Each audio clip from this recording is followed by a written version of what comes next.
Hello and welcome back to an episode of Marvel Mad. I'm your host as always, Dwayne the Captain Coffee, and we have another classic Marvel review.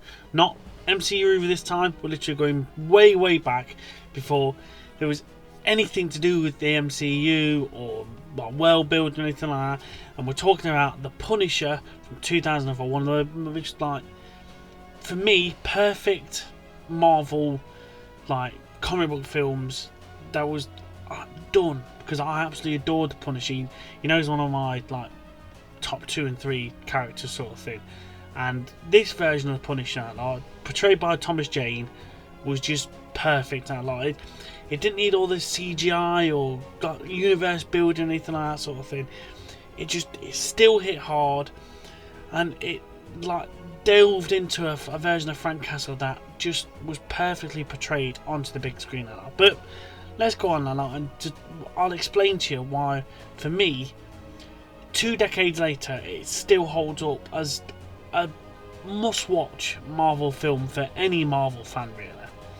Now, straight off the bat, Thomas Jane as Frank Castle, he just nailed it. Absolutely nailed it for me. The emotion, the pain of losing his family, the quiet rage simmering underneath of everything that has been through sort of thing, it's all there. It's just all perfectly portrayed now. He's vengeance and willing to go to extremes to take any bad guy out was just perfect sort of thing. And seeing his whole world be ripped apart as well, his family getting taken out on a mob hit because being like a undercover agent sort of thing, Frank Castle was, he takes out one of the mob's biggest sons, and seeing him get taken out, just lights a fire underneath this mob boss that literally goes out for revenge, and he just wipes out Frank's whole family and seeing that was just oh my lord sort of thing. Seeing the grief he was going through and the vengeance simmering underneath after he survives it all, you can feel his loneliness, and obviously he's distraught because he's the last one left, and he's drinking himself away just to numb the pain and how he's missing everybody. And I say that's even before he becomes the Punisher. It's just so good. It's so well written, portrayed. It's just perfect, absolutely perfect. Now let's talk about the villain. Now, John Travolta as Howard Saint was just a perfect bit of casting. First off the bat, Howard Saint isn't actually anything to do with Marvel in that lot. He's not in any of the comics. There's nothing spectacular about this character sort of thing. He was literally made for the film, and for me, I think he's played perfect there. That sort of smooth talking, sort of ruthless mob boss. His chemistry with all these little underlings, it just works that lot. When he loses it because things ain't going his way and Frank's messing things up, it's just done just perfectly now. You can, with some of the scenes and some of the things that are said and during that, you can definitely tell it's an early 2000 movie. The vibing, the lighting, even the soundtrack. Some of the soundtrack in this is just quality, absolute quality. But honestly, the story still holds up. It doesn't need all that flashy effects now. It just, that perfect sort of story works so well. And honestly, I would recommend anybody to go and see this film, honest to God. Right, as I was saying, it just works so well. And another change they did for this film is, instead of Frank coming up with a skull and making him his own symbol of vigilantiness and stuff like that, and symbol to warn other people off, they sort of change it this way, and it's his son buys this top with this freaky looking skull that's supposed to ward evil spirits away, and having him refine that after all the massacre, and having Frank refine that skull and then using that as his symbol sort of thing, I think was just, it fit this film perfectly well to have it as that symbol like that, because it connected back with the family, it connected with the mob hit and everything. It worked really nicely, to be honest. Now, the side character for this really helped humanise Frank. His neighbours, for example, were a brilliant addition to try and pull him out of that dark hole and make him this weird dysfunctional family sort of thing within this like small apartment block, and it's like them little small moments just make this feel even more grounded of a film and that lot. And we've got to talk. I say I'll always like WCW for life and that lot.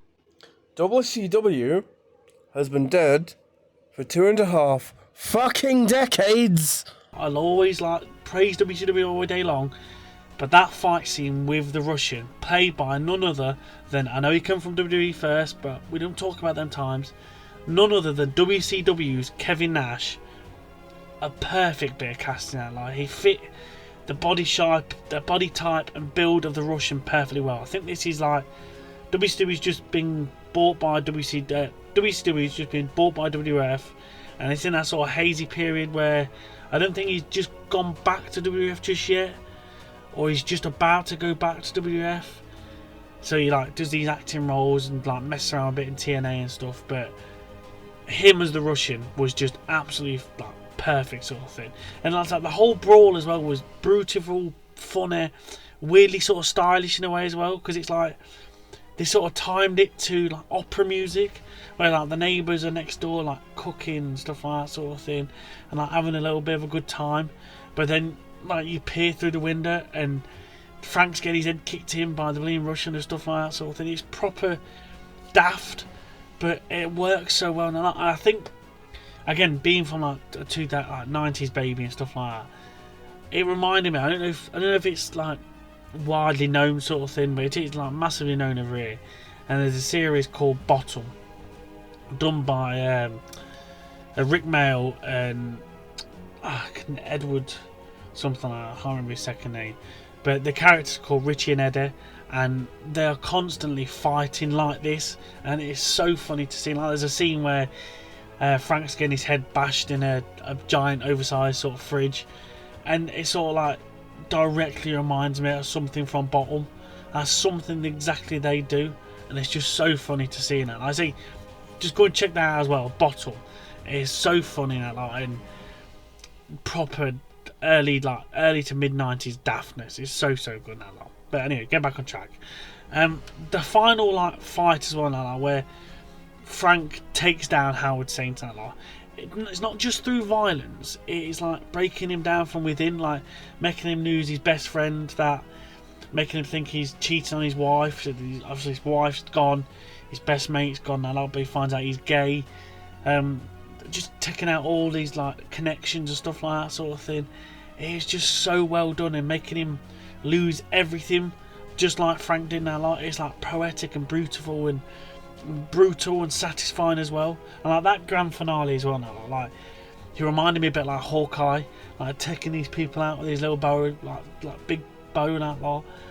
And then and other times as well, it's like when he's wiping out Howard's men and stuff and killing his other son, it was proper like Scarface sort of like brutality, which I thought was being brilliant. And then obviously that final confrontation with Howard, where he's like shoots him, I think, and like hurts him, but it straps him to this car and lets this car just go through this car parking lot where he's like rigged it all to explode. Was just like, yes. And proper early 2000s daftness, but at that time, like 14-year-old me was going, yeah, go on, yeah, sort of thing. It was great, absolutely great. And like, it was proper over the top, but it was just great. And how like he sort of zooms out and all the exploding cars. Now Howard's now dead through the middle, and that like leaves like a giant Punisher skull. It was just awesome to see. And like, I know it's daft, but I loved it, absolutely loved it a lot. So yeah, I might be minority, but I loved this film a lot. And see, it's not until John Berthold came along in Netflix The Punisher that we had a definitive version of the character, and this was it for me.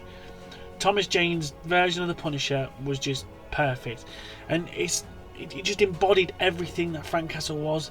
He's tragic, he's broken, and he's dangerous, and them three things combined, it could literally take out anybody sort of thing. And it's a shame we never got a proper sequel to this film. Like, I know we got Punisher Warzone, and it was sort of like a spiritual sequel to it sort of thing, but it wasn't really.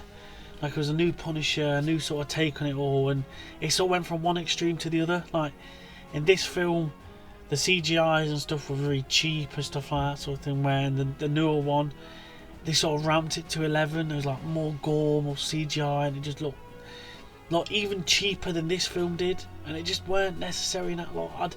I'd have taken a Thomas Jane sequel to The Punisher all day long. That lot. And for me, it's go back to The Punisher 2004. It is a brilliant film. Probably a bit dated now, but still well. If you're a Marvel fan, still well worth going to have a look at that lot. And I loved it, absolutely loved that lot. And it just shows that you don't need all the CGIs in the world that lot.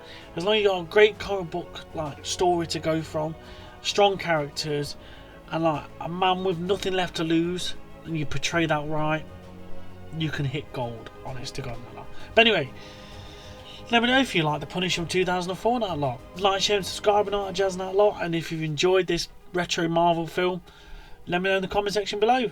But anyway, like, share, and subscribe, and all that jazz. And we'll see you all next time on another episode of Marvel Mad. Thanks a lot, guys, and see you soon.